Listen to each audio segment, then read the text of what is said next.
Welcome to Global Insider Talks. We're speaking today with international lawyer, mediator, and intellectual property expert Dixon Soh, joining us from Singapore. Welcome, Dixon. Hi, Jeff. How are you? I'm doing fine. Thanks for being with us. Dixon is head of the intellectual property and intangible assets practice at CHP Law.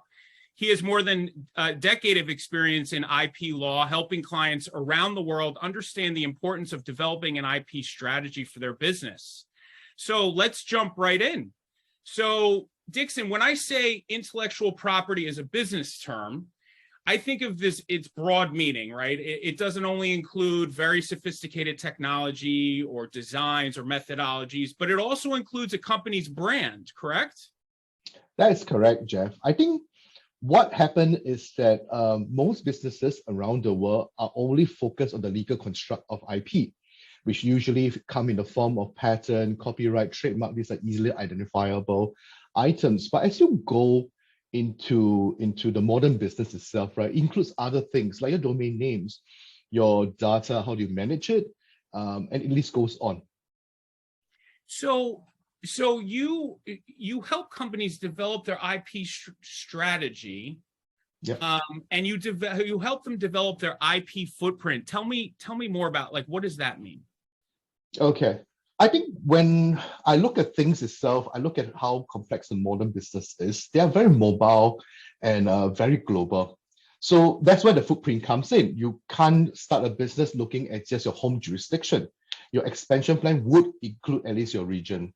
When I look at the footprint building itself, I first go into your company, look at the different asset classes you have and how they look like and how do they relate to you in your business in terms of your business growth, aspiration and plans.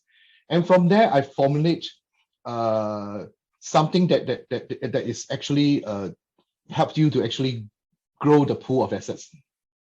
So Dixon, do you have an example when you talk about asset classes and a company with their different asset classes? Give us an example. Make it more real world. Sure, certainly. I mean, all of us own a mobile phone today.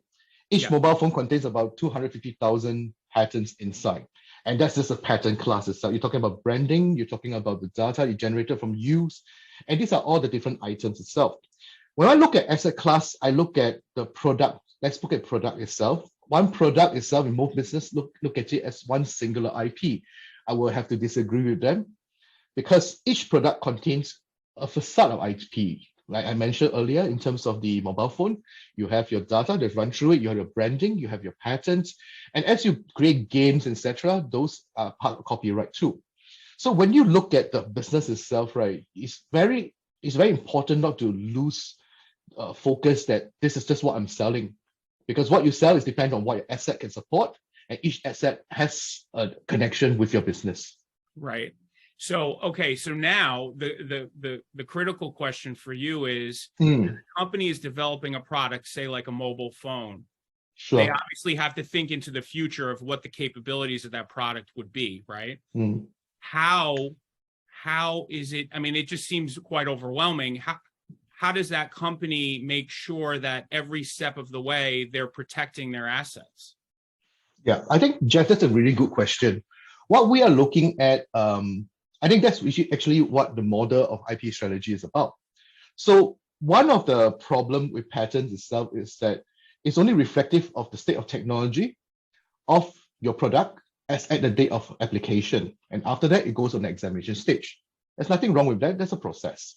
But your technology grows faster than what the law can follow up with.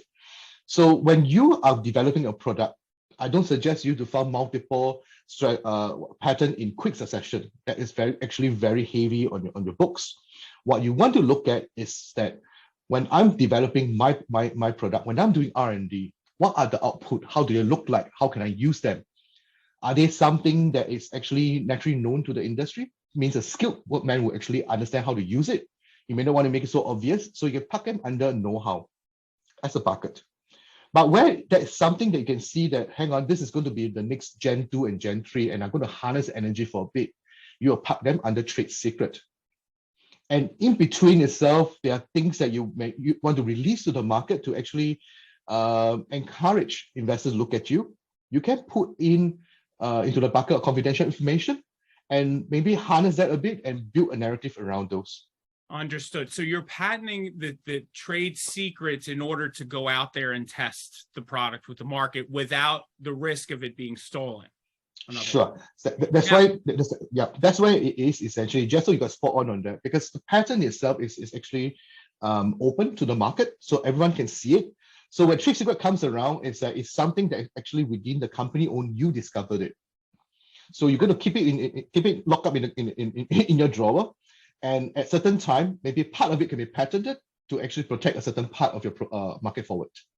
Okay, so now that's where I think executives have nerves. That's where they get nervous, right? Because yes. And we've had these discussions about the global regulation or lack thereof, or appreciation for the protection of your assets. Is it safe to assume there isn't a global regulator of IP yet, maybe, or is it jurisdictional? Well, Jeff, I think this is a bit more complicated than that, but I will try to make an attempt to explain it easy for the audience itself. There are global agencies that look at policy and growth in terms of collaboration and growing the local IP structures for different countries. That's called WIPO, the World IP Organization. Now, they go on the policy angle, but when you come to protection itself, because IP law until today is still very jurisdictional. So if you understand the geographical significance of this, is that if someone filed an IP in Singapore, for example, anything, trademark, patent, copy, anything, but the infringer is actually just across the bridge in Johor, which is Malaysia, just about 20 minutes away, they'll be exposed to non-protection in that sense. And hence, we go back to the situation we talk about footprint. When we look at IP strategy itself, right, it's not just focused on the domain country where you started your business.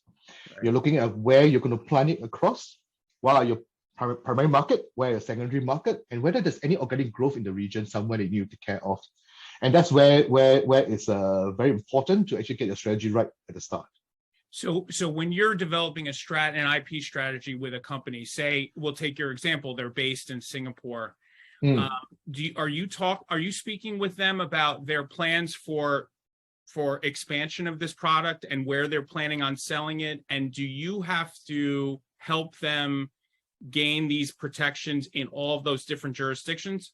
I mean, the short question is, what if I'm a business owner and I really don't know where I want to sell my product yet? How do I don't want to maybe be timid on expanding the product at the risk of not gaining as many sales because I don't want, so how do you make that balance between really being aggressive on the sales front, but being conservative in protecting your assets so they're not stolen in perhaps a market that you enter without protection?